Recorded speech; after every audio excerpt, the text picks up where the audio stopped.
महापुरुषों ने कभी दूसरे को उपदेश नहीं किया, वो अपने मन को, अपने हृदय को निमित्त बनाकर उपदेश कर रहे हैं। कह रहे हैं कि आए मन, तुझे ऐसा उचित भाव लाना होगा कि चाहे कोई कितना भी अनुचित तुम्हारे साथ करे, तुम्हें सहना होगा। सहत सहत बाढ़े भगति, ग्रह तन गुरु हित गार। कौन सह सकता है? जिसने अपने संपूर्ण माने हुए को गुरु के चरणों में समर्पित कर दिया। ग्रह तन गुरु हित गार, हार अपनी करि मानत, चार वेद सुस्मृति जो चार। हमें उनके रहस्य को जानने के लिए पहले गुरुदेव के चरणों में आश्रित होना पड़ेगा। कुल कर्म न जानत, दारी अविद्या करि विचार, चित हित हरिवंश ही, चित हित हरिवंश ही। अगर कोई कहता है कि इन ज्ञान की बातों का इस रस मार्ग में कहीं हो सकता है कोई आपसे कह दे, तो आपके पास परिपक्व उदाहरण कितने दे रसिकों के। वो कह रहे जी तो ही ऐसी चाहिए सब ही की सहिले। कैसे सहूं? 2 कौड़ी का आदमी हो आकर के हमारा अपमान करके चला जाता है, मैं इतना गिरा हुआ हूं। नहीं नहीं, वो 2 कौड़ी का आदमी नहीं, वो तुम्हारा आराध्य देव है। बस समझना है, घट घट में प्रभु रमि रहो, उत्तर का को दे। क्यों? ये लड़ाई झगड़ा, ये राग द्वेष, ये क्यों? सब में उसी का नूर समाया। कौन है अपना कौन पराया, तो सबको कर प्रणाम। चाहे जिस शब्दों में ले लो, सब उमा जे राम चरण रत विगत काम मद को, निज प्रभु में देखे जगत के ही सन करे विरोध।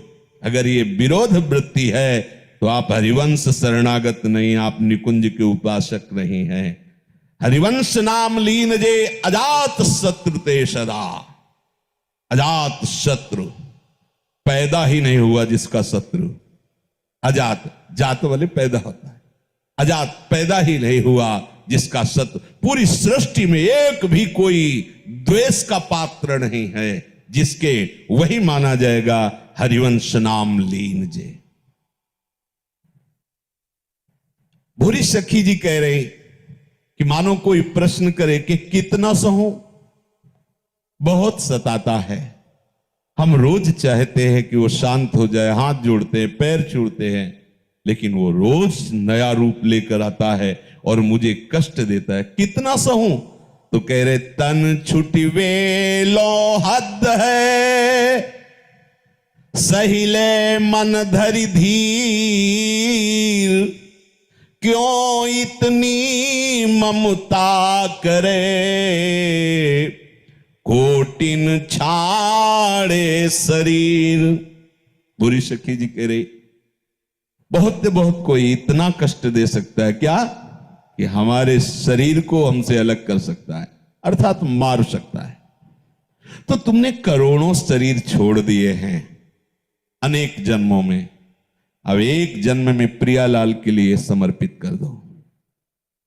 नहीं बोलेंगे, नहीं विरोध करेंगे, नहीं किसी को अपना शत्रु मानेंगे। तो आप ऐसा न समझना कि आप ऐसे हो जाएंगे तो सामने वाला स्वतंत्र होकर बर्ताव करेगा। नहीं, जब आप ऐसे हो जाएंगे तो पूरी दृष्टि स्वामी की आपकी तरफ होगी। और सीम की चाप सके को तासु बड़ रखवार रबापति जा। अरे बड़ा लीला बिहारी है। महाभारत में 11 अक्षौणी सेना इस पक्ष की थी, विपक्ष की, और 7 अक्षौणी इधर की। लगभग कुछ बचे थे, नहीं सब स्वाहा हो गए थे। लेकिन भरुही नाम के पक्षी के अंडे का कुछ नहीं बिगड़ा। उसी महाभारत कुरुक्षेत्र में एक विशाल घंटा प्रारंभ में ही उसके ऊपर गिर गया और अंडे के ऊपर पूरा महाभारत हो गया। अंडे का कुछ नहीं। एक से एक महावीर 10-10 हजार योद्धाओं को एक साथ मारने की शक्ति रखने वाले 6 महीना बाणों की सैया पर पड़े रहे, लेकिन उन अंडों का कुछ नहीं। कैसा गजब का आश्चर्य है कि 18 अक्षौणी सेना विनाश हो गई, लेकिन उस पक्षी के अंडों का कुछ नहीं हुआ। क्यों?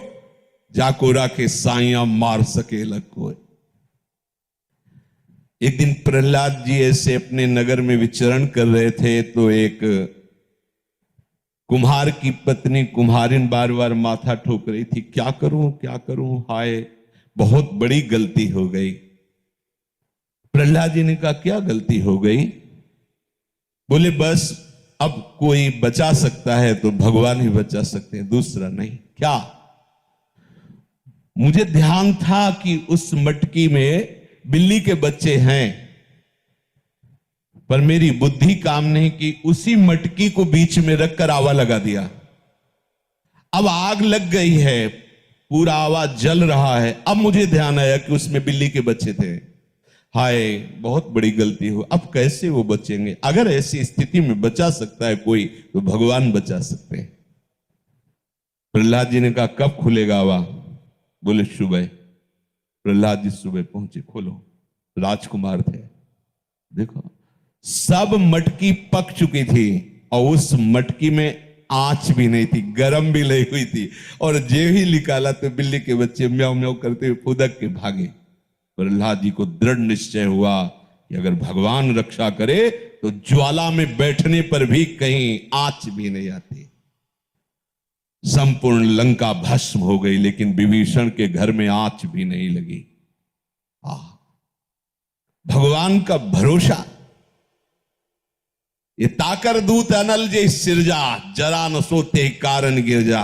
जो अग्नि में दाहिका शक्ति देते हैं वो स्वामी प्रभु का ये दास है, इसलिए कुछ नहीं। ऐसा न सोचना कि आप सहते चले जाएंगे, वो सामने वाला आपके ऊपर आक्रमण करता चला जाएगा। नहीं, जिस समय उनके स्वामी की दृष्टि पड़ेगी, लीला है, कोई समर्थ नहीं ऐसा, कोई दोषीस वाला ऐसा पैदा नहीं हुआ कि भगवान के दास को झुका सके। नहीं, विश्वास रखना। हाँ, दुखिया को न सताइए, दुखिया देगा रोए, और जब दुखिया के मुखिया सुने तो तेरी गति का हो। बिल्कुल नहीं, आपको सहला है, आपको क्षमा करना है। ये हमारे पास अस्त्र है, क्षमा। कितना तुम करोगे? हम क्षमा रूपी ढाल से अपने को बचाते जाएंगे, और यही क्षमा तुम्हारे लिए ऐसा स्वरूप धारण करेगी कि तुम इसे सह नहीं पाओगे। एक नाव में, बहुत बड़ी नावें होती, बड़ी बड़ी दरिया में जो चलती हैं, 100-100, 200-200 लोग ऐसे, तो उसमें बहुत से लोग बैठे थे और विचरण करने वाले गुरु शिष्य दोनों वहां बैठे हुए थे। ये कोई कथा नहीं है, ये घटना घटी थी, संतों ने सुनाया था। तो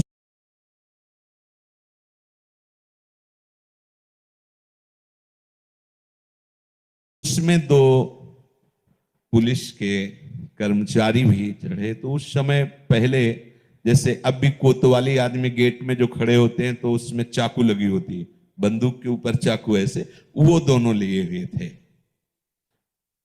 अब वो तो अपने बूट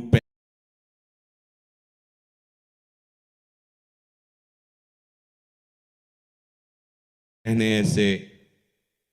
तो जो गुरुदेव भगवान थे उन्हीं के चरणों के पास शिष्य बैठा था, तो वहीं वो आके खड़े हुए, तो बूट उसके पैर में रखे, वो ऐसे हुए कि साहब पैर में हमारे आपका पैर लग रहा है, एक चाटा मारा, चुप बैठ।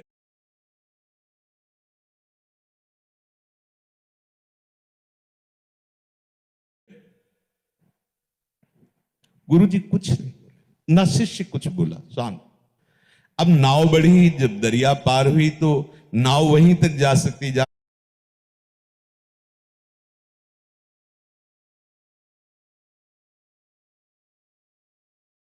थोड़ा गहरा जल हो, प्रायः किनारे इतना इतना जल होता है, पर नाव वहां नहीं जा सकते। तो ऐसे ही 2-4 हाथ के पहले ही नाव लग गई। तो जिन्होंने थप्पड़ मारा था वो ऐसे, वो बंदूक का ऐसे करके छलांग लगाने की।